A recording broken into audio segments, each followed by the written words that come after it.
सत श्री अकाल। इस वक्त हम मौजूद हैं गोरखपुर के तिवारीपुर थाने के बाहर। मामला दरअसल आज दोपहर का है। आज गोरखपुर के अंदर मौसम ने ज़बरदस्त करवट बदली। करवट बदलने के साथ आंधी के साथ बारिश हुई। जिस वक्त आंधी आई वो तकरीबन 12 साढ़े 12 1 बजे के आसपास का वक्त था। घर के सभी लोग नमाज पढ़ने गए थे और जाफरा बाजार के एक एरिया है, वहाँ पर एक अनहोनी घटना घटती है। एक 3 मंजिला इमारत है, किसी का मकान है। उस मकान से के ऊपर टीन शेड पड़ी हुई थी। वो टीन शेड उड़ती है और बगल वाले के घर में जाकर के गिरती है, जिसको लेकर करके बगल वाले जो पड़ोसी हैं जिनके आगे टीन शेड थी उनसे वाद विवाद होता है और वाद विवाद इतना बढ़ जाता है कि मारपीट की नौबत तक आ जाती है। आप विजुअल्स में देखेंगे, सीसीटीवी फुटेज है, आप आगे उसमें देखेंगे कि किस तरह से ये मारपीट हुई। वो सारा विजुअल्स में आपको दिखाया जाएगा। यहाँ पर वो परिवार मेरे साथ है कि जिनके घर पर ये अनहोनी हुई, जिनको मारा पीटा गया और जिनके यहाँ के टीन उड़ कर करके बगल में गई है। आइए हम उनसे बात करते हैं क्या कुछ उनके यहाँ हुआ और किस वजह से ये बात इतनी बढ़ गई। क्या कुछ हुआ था आपको? मारा उड़ा गया फुटेज के अंदर दिख रहा था, क्या कुछ हुआ था? जी हम इनको बचाने गए थे, इनको बाहर से अंदर ला रहे थे। उसके बाद जैसे भी इनका हाथ पकड़ा, उन्होंने मेरा हाथ पकड़ के बाहर की और हमें मारा, सीने पे मारा, गला जगह हाथ लगाया। घर में ये बात हो रही थी कि घर के बाहर बात हो रही थी? घर के बाहर गेट से।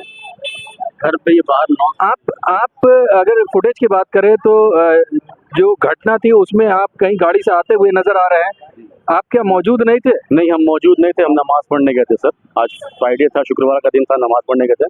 नमाज पढ़ के आए, देखा ये 4-5 लोग पीछे के हमारे घर के करीब आए थे और गाली गलौज कर रहे थे कि कैसे गिर गया कैसे गिर गया। और बस उसके बाद फिर गाली बका, फिर मारने शुरू कर दिया हमको।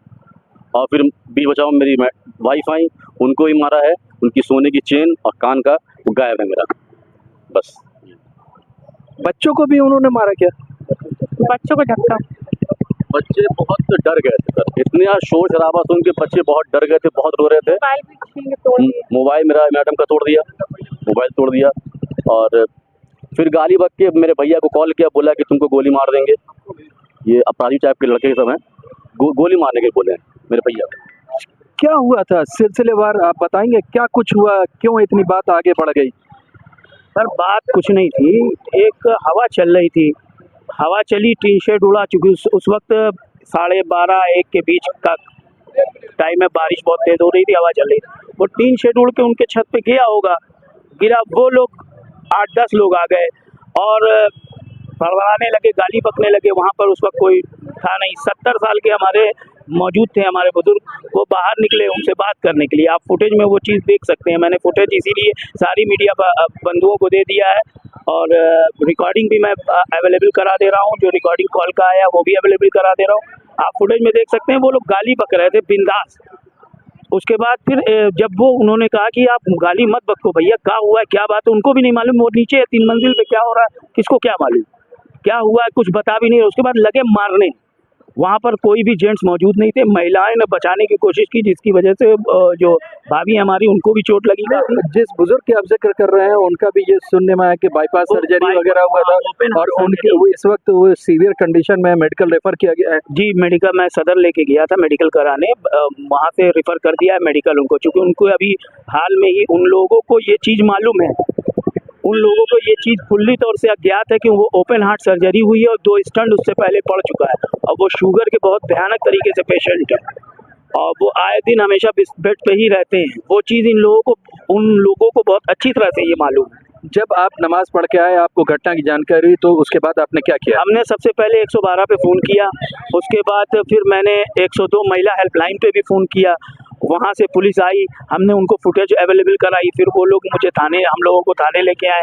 उन लोगों को शायद 1-2 लोग गिरफ्तार भी हुए हैं, ऐसा सुनने में आ रहा है। मुझे अभी कुछ मालूम नहीं, FIR हुई है कि नहीं हुई है ये अभी मुझे कुछ मालूम नहीं, कंफर्म नहीं मालूम है कि क्या हुआ है। FIR कब तक होगी, हाँ ये सुनने में आ रहा है। वो जो बुजुर्ग हैं जिनको मेडिकल रेफर किया गया है, उनकी अभी तबीयत कंडीशन क्या है? नहीं, अभी तो क्रिटिकल है भाई साहब उनकी कंडीशन। अभी उनका CT स्कैन और ECG हो रहा है।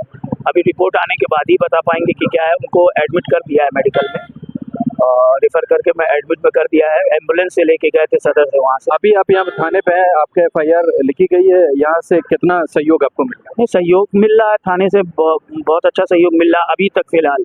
लेकिन ये सुनने में आ रहा है कि दबाव बनाया जा रहा है क्रॉस एफआईआर का। मैं पूछना चाहता हूँ क्रॉस एफआईआर होगी किस बिहाफ पे होगी? क्रॉस एफआईआर तब होती है जब मैं उनको कोई गाली बकूं या हाथ चलाऊं। मेरे ऊपर जब हमला होगा तो सेल्फ डिफेंस में मैं अपना हाथ बचाऊंगा, रोकूंगा, उनको धक्का देने की कोशिश करूंगा। मैंने हाथ चलाया नहीं है, फुटेज में साफ जाहिर है। इस चीज़ पर पॉइंट नोट की मीडिया पॉइंट नोटेड करे, ये फुटेज में साफ जाहिर है। मैं उनके दरवाजे नहीं गया हूँ, वो मेरे दरवाजे आए। इसमें डकैती का भी मुकदमा होना चाहिए, इसमें आत्मघाती हमले का मुकदमा होना चाहिए, जान से मारने की कोशिश की गई। उनको भली भांति मालूम था कि ओपन हार्ट सर्जरी हुई है अभी हाल ही में, और बाकायदा आप फुटेज में देख रहे हैं डायरेक्ट उन्होंने सीने पे मारा है।